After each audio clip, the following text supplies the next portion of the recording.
Good morning, everyone, and welcome to the class. We are doing the chapter Understanding Diversity.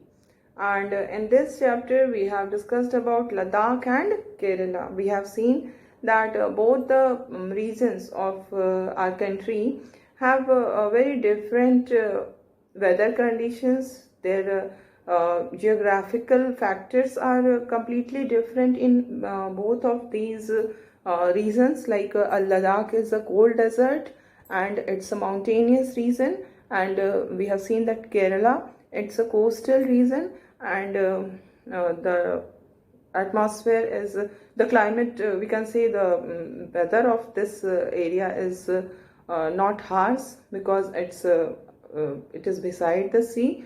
तो यहाँ पर moderate होता है climate, क्योंकि ये सी के पास में है.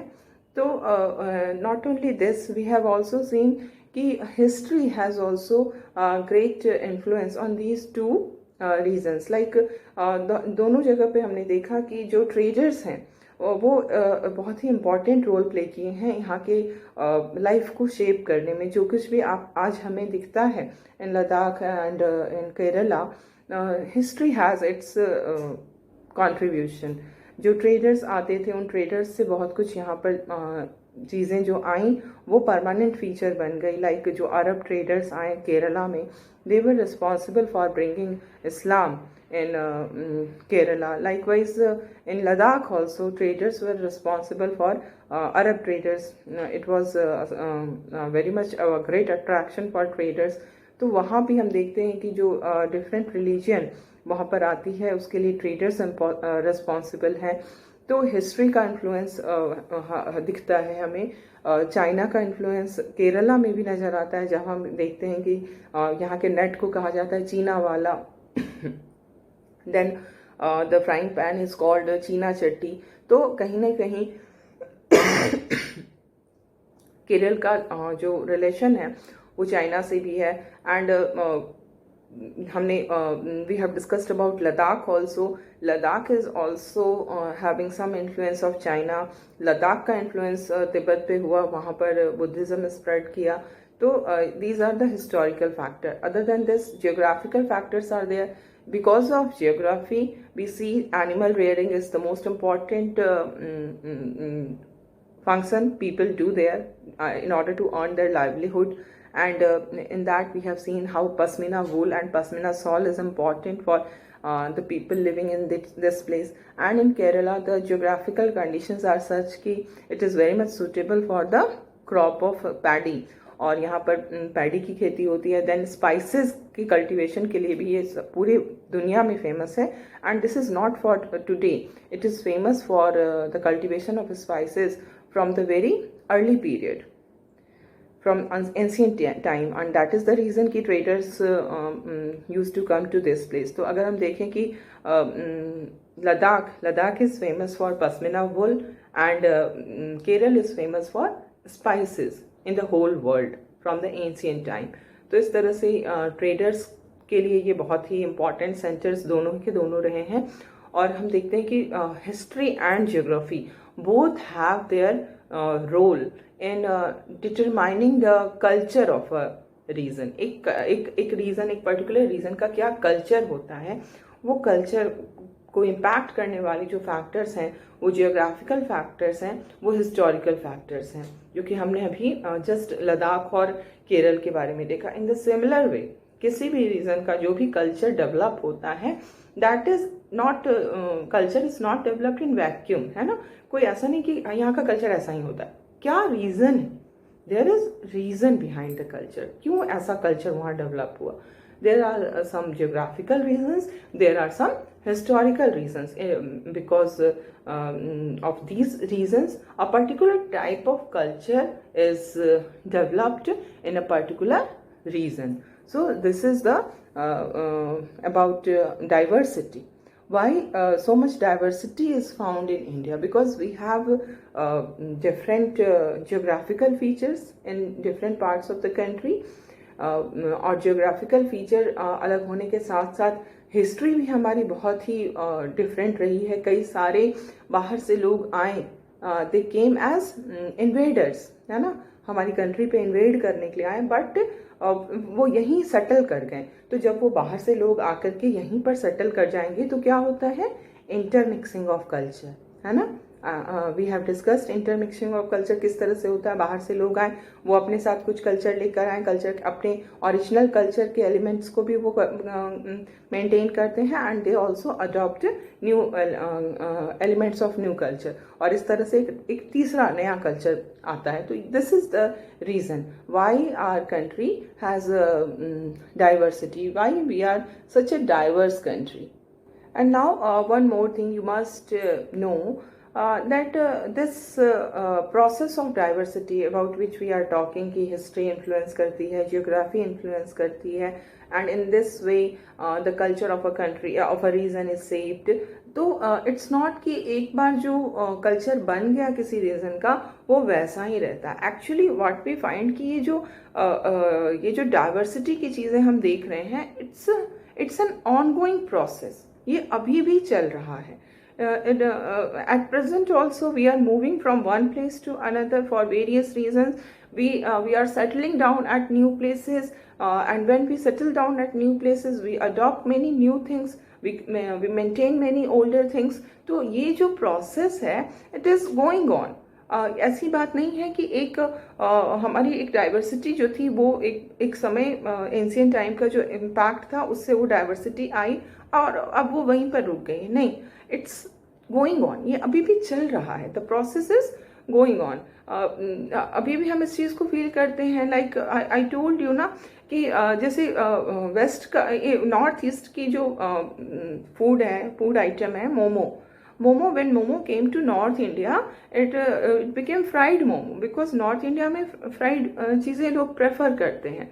तो ये जो इंटरमिक्सिंग ऑफ कल्चर है वो अभी भी हो रहा है और ये हमेशा होता रहेगा, ठीक है। ये हमेशा हमारे चेंजेस आते रहते हैं, हम कई सारे लोगों के बीच में रहते हैं।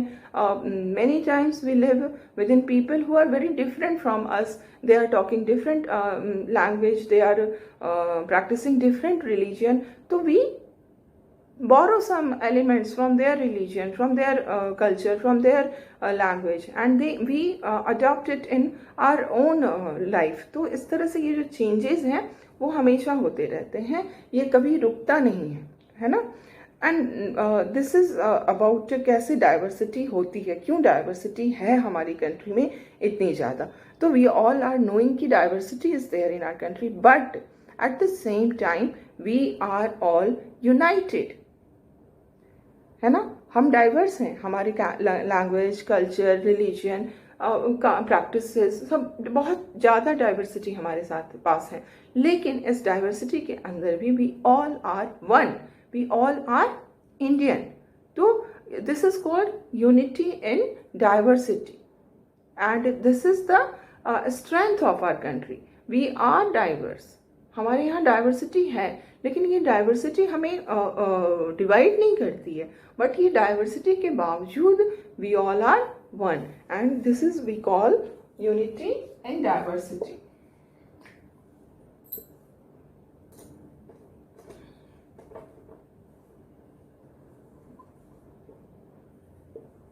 Unity in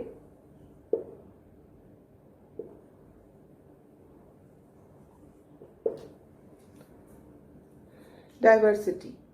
And we know British rule was there. We were under the colonial rule of British, and under that rule we were exploited, we were ill-treated by the British, and they have adopted so many exploitative rules, they have adopted so many discriminatory rules.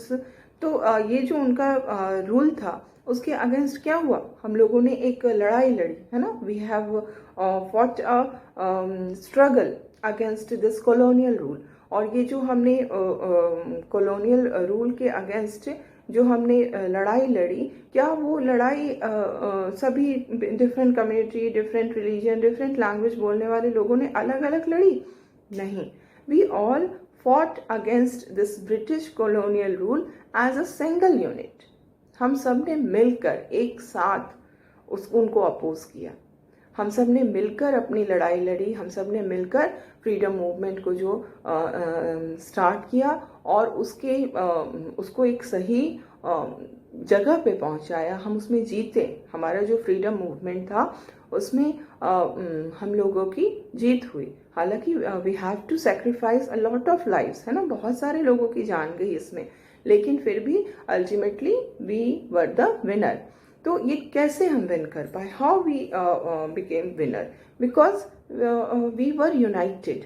अगर हमें unity नहीं होती, हम आपस में लड़ते रहते कि हमारे डिफरेंट रिलीजन है, डिफरेंट कल्चर है, डिफरेंट लैंग्वेज हम स्पीक करते हैं, तो and on those basis if we kept fighting with each other, तो क्या होता। तो इन दैट सिचुएशन हम बिल्कुल भी ये नहीं हो पाता कि हम उनके अगेंस्ट लड़ पाते। हम अगर उनसे लड़ें तो इसलिए लड़े क्योंकि हम अलग होते हुए भी हम सब एक थे, और हम जानते थे कि we can not defeat the colonial power unless and until we are united. In order to defeat them, it was very much important to be united.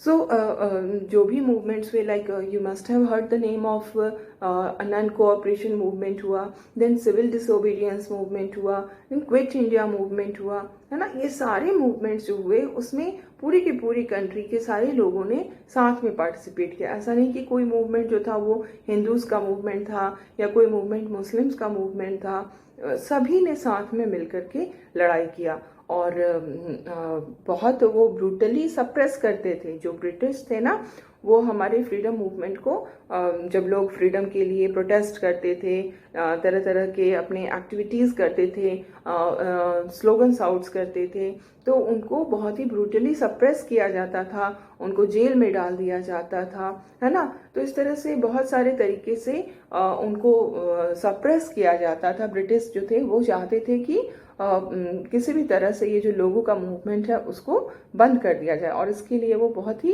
Violent तरीका अपनाते थे। Okay, and other than violent methods, they also used one policy, and that is called divide and rule policy.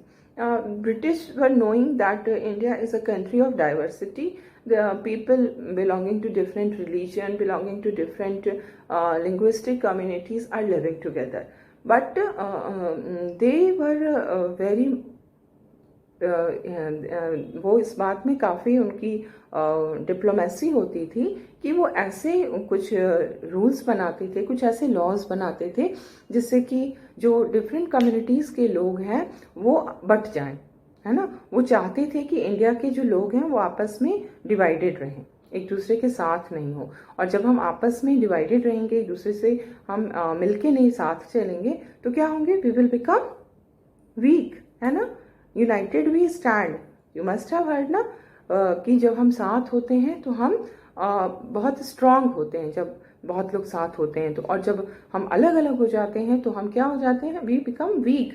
तुमने वो sticks वाली story जरूर सुनी होगी, है ना, जिसमें कि जो फार्मर होता है उसके 4 बेटे होते हैं, वो चारों आपस में लड़ते रहते हैं। तो उसने क्या कहा था, सभी बच्चों को अपने कहा कि कुछ स्टिक्स लेकर आओ, और जब एक एक स्टिक को वो तोड़ा तो बहुत इजीली टूट गया। फिर उसने क्या किया, उस सारे स्टिक को एक बंच बना दिया, and then he asked his son कि इस बंच को साथ में तोड़ो। तो it was not possible to break that bunch. तब बच्चों को समझ में आई कि यूनिटी में कितनी ताकत होती है। तो द सेम थिंग, ब्रिटिश चाहते थे कि जो इंडियंस हैं वो अलग अलग रहें, वो आपस में मिले नहीं, और इसके लिए वो तरह तरह की पॉलिसीज़ भी अडॉप्ट करते थे।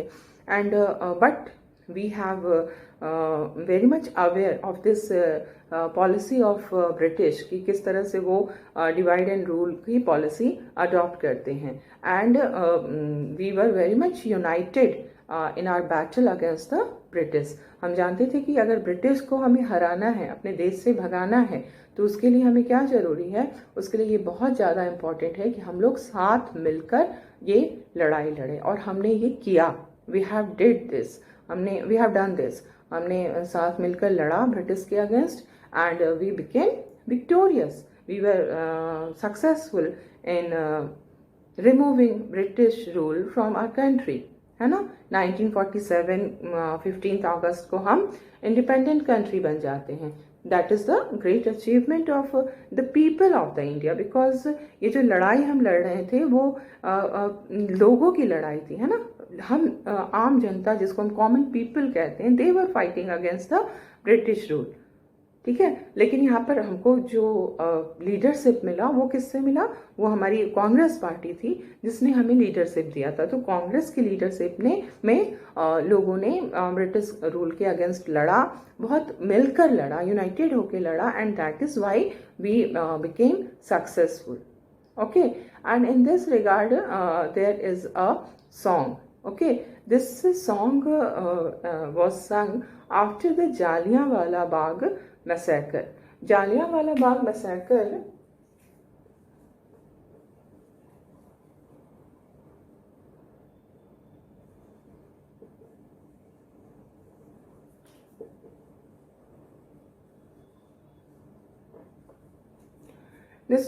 Jallianwala Bagh massacre was a very famous incident of India under the British rule.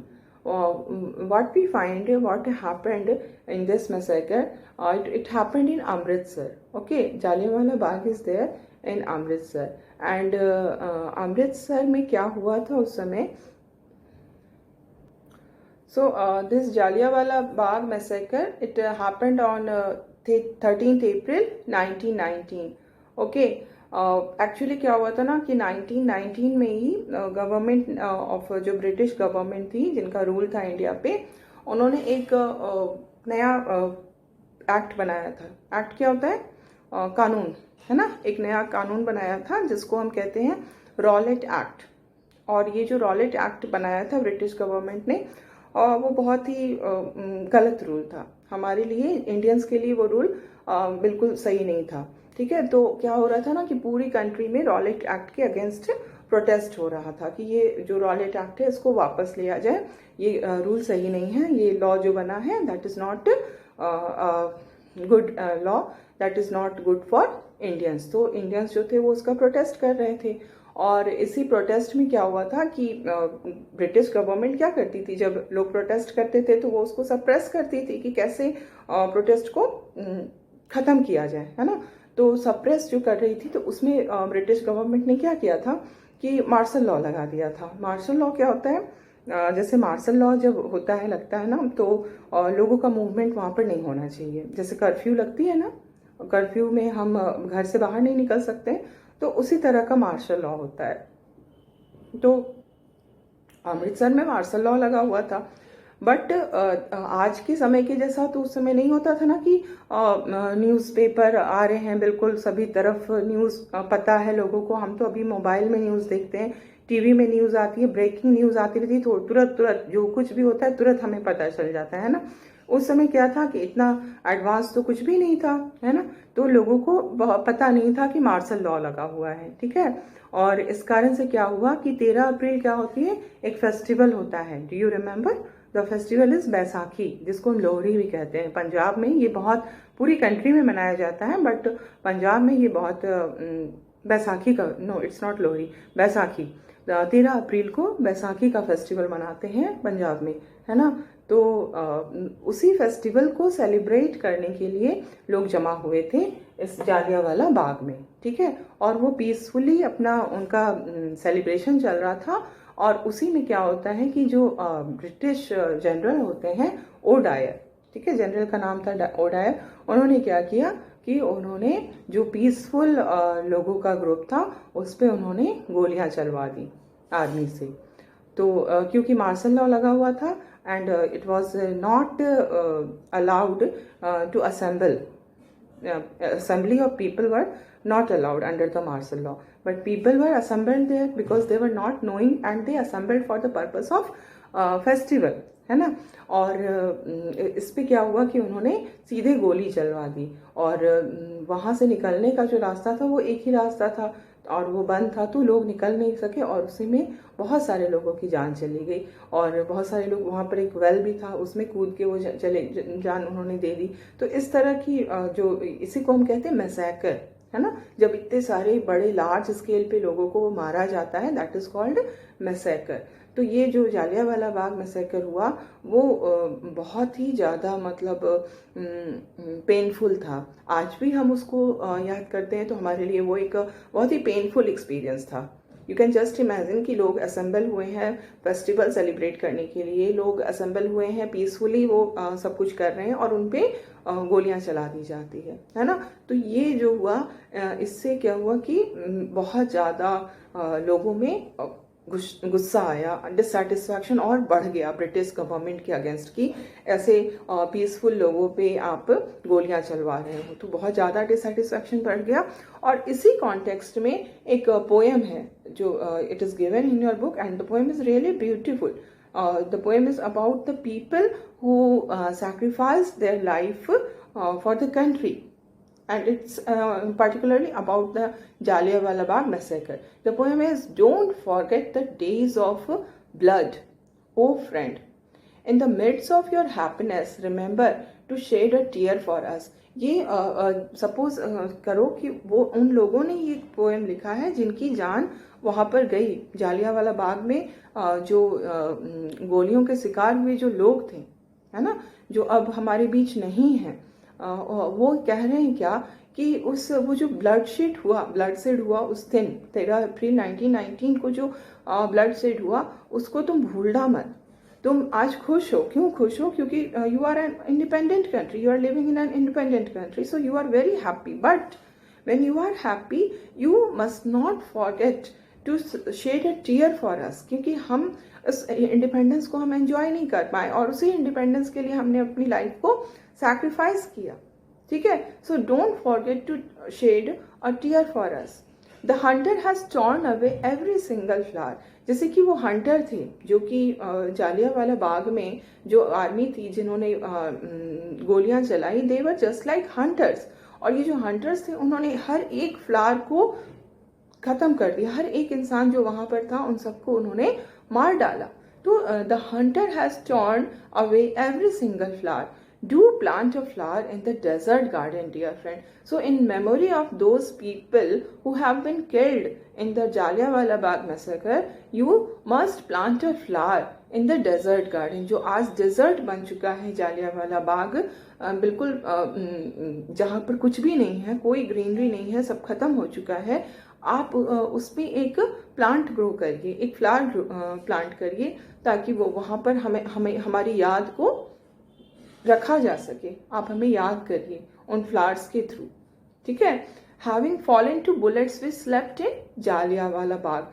Those people have died in the Jallianwala Bagh. They have been shot by this bullet. Okay.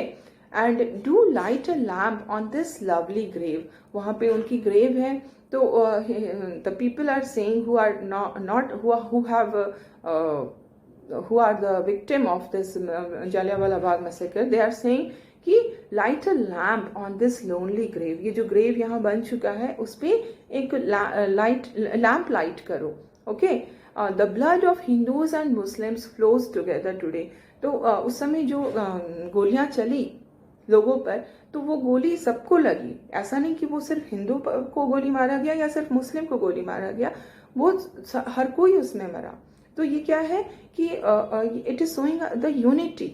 हम सब एक हैं. अगर हमारे साथ गलत हो रहा है तो ये नहीं कि सिर्फ हिंदू के साथ गलत हो रहा है या सिर्फ मुसलमानों के साथ गलत हो रहा है. हम सबके साथ ये चीजें हो रही हैं और हम सबको मिलके इसको अपोज करना है ना. तो the blood of Hindus and Muslims flows together today. Do soak your robe in this river of blood, dear friend. अपनी ये जो ब्लड का रिवर बह रहा है उसको तुम समझो, उस किस तरह की कंडीशन क्रिएट हुई, क्या हमने झेला, है ना. Some rot in jails while others lie in their graves. अगर कुछ बच गए तो उनको जेल में डाल दिया गया और बाकी लोग जो है उनकी तो ग्रेव ही बन गई, वो तो अब खत्म हो चुके हैं. तो do shed a tear, few tears for them, of friend. उनके लिए कुछ आंसू बहाने की हमें जरूरत है, बिकॉज वो they have sacrificed their life for the country. Okay. तो इस तरह से ये जो सॉन्ग है ये उनकी मेमोरी में किया गया है कि जिन लोगों पर जिस तरह से मैसेकर किया गया. ठीक है, उनकी मेमोरी में ये किया गया है. और वन मोर थिंग वी सी कि जो हमारा फ्रीडम स्ट्रगल था अगेंस्ट द कॉलोनियल रूल, उसमें हम बहुत सारे सॉन्ग्स और सिंबल्स को यूज़ करते थे ये दिखाने के लिए कि हम एक हैं, we are one. Okay, so like बहुत सारी चीज़ें यूज़ होती थी in order to show our strength कि हम सब एक हैं। जैसे वंदे मातरम, वंदे मातरम जब लोग कहते थे तो उसको ब्रिटिश जो है वो सप्रेस करते थे। तो ये इस तरह से दिखाया जाता था कि हम जो है हम आपके अगेंस्ट है। वंदे मातरम कहने का मतलब ही होता था कि the person who is saying Vande Mataram is against the British rule. तो ये एक तरह का एक सिंबल बन गया था अपना प्रोटेस्ट शो करने के लिए। इसी तरह से अगर हम अपने फ्लैग को कहीं पर ऊपर करके दिखाएं तो वो भी कंसिडर किया जाता था कि हम ब्रिटिश गवर्नमेंट के अगेंस्ट हैं। तो इस तरह से ये चीज़ें होती थी। लोग जानबूझकर ऐसे काम करते थे ताकि ब्रिटिश को ये समझ में आए कि हम अपनी कंट्री को कितना प्यार करते हैं, हम अपनी कंट्री के लिए कुछ भी करने के लिए तैयार हैं, जान देने के लिए तैयार हैं। अगर हमें झंडा दिखाने पर हमें पनिशमेंट किया जाएगा तो we are ready to get that punishment, है ना। तो इस तरह के कई सारे मूवीज बने हुए हैं, है ना, जिसमें हम देखते हैं कि कैसे झंडा दिखाने पर लोगों को पनिश किया जाता था, है ना। तो ये चीज़ें जो है वो हमारे लिए हमारी यूनिटी को स्ट्रेंथ कर रही है। जब भी हम तिरंगा लहराते हैं तो वो बताता है कि हम we belong to our country India as Indians, we are not Hindus और मुस्लिम्स और सिख्स। हमारी जो पहली पहचान है वो हमारी इंडियन होने की पहचान है। और इसी यूनिटी के कारण we were able to fight against the British, and not only we fought against British but we defeated them, we compelled them to leave our country, है ना। हम उनको अपनी कंट्री से बाहर निकालने में सक्सेसफुल हुए। तो this is our achievement and this achievement was gained because of unity. Okay, तो this is unity in diversity. And now we will C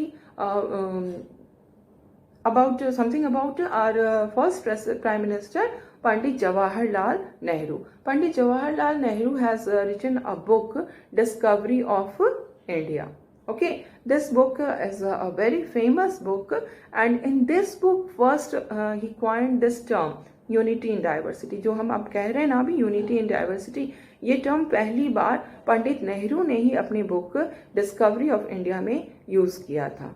okay, और उनका कहना था, he was of the opinion that the unity of India is not something imposed from outside but it was something deeper and within its fold the widest tolerance of belief and customs was practiced and every variety acknowledged and even encouraged. You need to understand each and every term what Nehru said. Nehru ने इस book में बस हम एक sentence को हम explain कर रहे हैं जो कि नेहरू ने बुक में लिखा है कि नेहरू इज सेइंग कि जो हमारी यूनिटी है, जो इंडियंस की यूनिटी है, it is not something impose from outside. Impose from outside का मतलब ये नहीं कि because of any kind of fear of punishment we are showing unity, कि अगर हम यूनिटी नहीं दिखाएंगे तो हमें पनिशमेंट होगा या कुछ इस तरह की डर के कारण हम आपस में मिलकर रहते हैं। नहीं, it's not something like that. हम बाहर से ये इम्पोज नहीं किया हुआ है,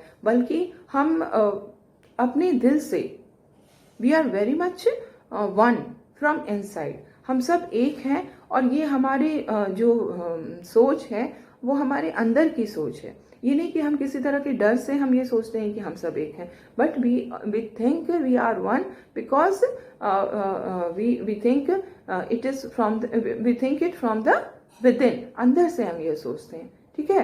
and the widest tolerance of belief and customs was practised. Like हमारी कंट्री में क्या है, डाइवर्सिटी है, एवरीवन नोज, बहुत सारे धर्म के लोग, बहुत सारे लैंग्वेज बोलने वाले लोग, बहुत सारे डिफरेंट कल्चर के लोग साथ रहते हैं। तो क्यों वो साथ रह पाते हैं?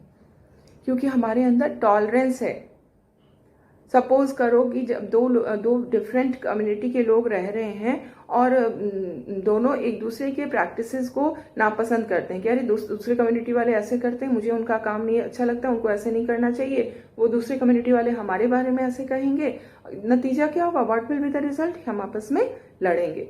तो ये नहीं हुआ हमारी कंट्री में। हमारी कंट्री में डाइवर्सिटी थी और हमने इस जो डिफरेंट लोग थे, जो डिफरेंट कम्युनिटीज़ के लोग थे, उसको हमने टॉलरेट किया, हमने उनको ग्रो करने दिया। ये नहीं कि नहीं आपको हमारे जैसा बनना है। जो भी बाहर से आए, है ना, हमने डाइवर्सिटी देखा ना कैसे आई, बाहर से जो भी लोग आए अपने कल्चर को लेकर आए, कुछ नई चीज़ों को यहाँ से उन्होंने अडॉप्ट किया, इंटरमिक्सिंग ऑफ कल्चर हुआ। लेकिन हमने जो ओरिजिनल, जैसे हम कह सकते हैं जो इंडियंस ओरिजिनल थे, पहले से यहाँ रह रहे थे, उन्होंने कभी भी ये नहीं कहा कि नहीं आपको ये नहीं फॉलो करना है, आपको हमारा वाला ही फॉलो करना है। हमने टॉलरेंस दिखाया। आज भी ये चीज़ें जो है हमारी सोसाइटी में प्रिवेल करती है कि जो डिफरेंट कम्युनिटी के लोग हैं वो अपने प्रैक्टिसेस को फॉलो करते हैं, कोई उनको रोकता नहीं है ना, वो they are free to follow their own practices. तो हमने टॉलरेंस दिखाया कि हर कोई अपने हिसाब से अपने जो भी उनका रिलीजन है उसको वो मानेगा, जो भी उनका रिलीजन उनको करने के लिए कहता है प्रैक्टिसेस वो करेगा, उसमें कोई भी उनको रोकेगा नहीं। और इतना ही नहीं, हमने उसको एनकरेज भी किया, है ना, कि डाइवर्सिटी होनी चाहिए। हमारी कंट्री में कभी भी ये नहीं हुआ कि नहीं डाइवर्सिटी को हमको सप्रेस करना है। And that is the reason our constitution, जो हमारा कॉन्स्टिट्यूशन बना आफ्टर इंडिपेंडेंस, उसमें क्या हमने किया, हमने सेक्युलरिज्म को अडॉप्ट किया। क्योंकि हमारी जो कॉन्स्टिट्यूशन मेकर्स थे, कॉन्स्टिट्यूशन बनाने वाले जो लीडर्स थे, दे वर ऑफ द ओपिनियन कि diversity of religion should not be crossed. ये नहीं कि हम हिंदू स्टेट बना दिया जाए, क्योंकि हिंदू तो क्या है, मेजॉरिटी में है इंडिया में, है ना। तो ऐसा नहीं किया हमारे कॉन्स्टिट्यूशन मेकर्स ने। उन्होंने क्या किया, उन्होंने सेक्युलरिज्म को अपनाया। सेक्युलरिज्म का क्या मतलब हुआ कि सारे रिलीजन जो है वो सेम है। ये नहीं कि हिंदू रिलीजन को मानने वाले लोग ज़्यादा हैं तो उनको किसी तरह की इम्पोर्टेंस दिया जाएगा, और जैसे क्रिश्चियनिटी के लोग कम हैं, मुस्लिम का इस्लाम धर्म को मानने वाले लोग कम हैं तो उनको किसी तरह से प्रॉब्लम आएगी। नो, एवरीवन इज इक्वल, ठीक है। इस तरह से हमारी कंट्री में ये जो डाइवर्सिटी थी, न सिर्फ उसको हमने एक्सेप्ट किया बल्कि उसको हमने प्रमोट किया कि डाइवर्सिटी होनी चाहिए, तभी हमारी डेमोक्रेसी जो है ना वो रियल बनती है, ठीक है। तो we have completed the chapter. In the next class we will discuss some extra questions, the questions which are given in the end of the chapter. You have done that, those questions, है ना। Snap work में हमने वो question answer दे दिया, आपने वो कर लिया। अब हम अंदर से जो कुछ क्वेश्चंस निकलेंगे, कुछ पॉइंट्स जो इम्पोर्टेंट होंगे, हम उसको राइट डाउन करेंगे, okay, in the next class.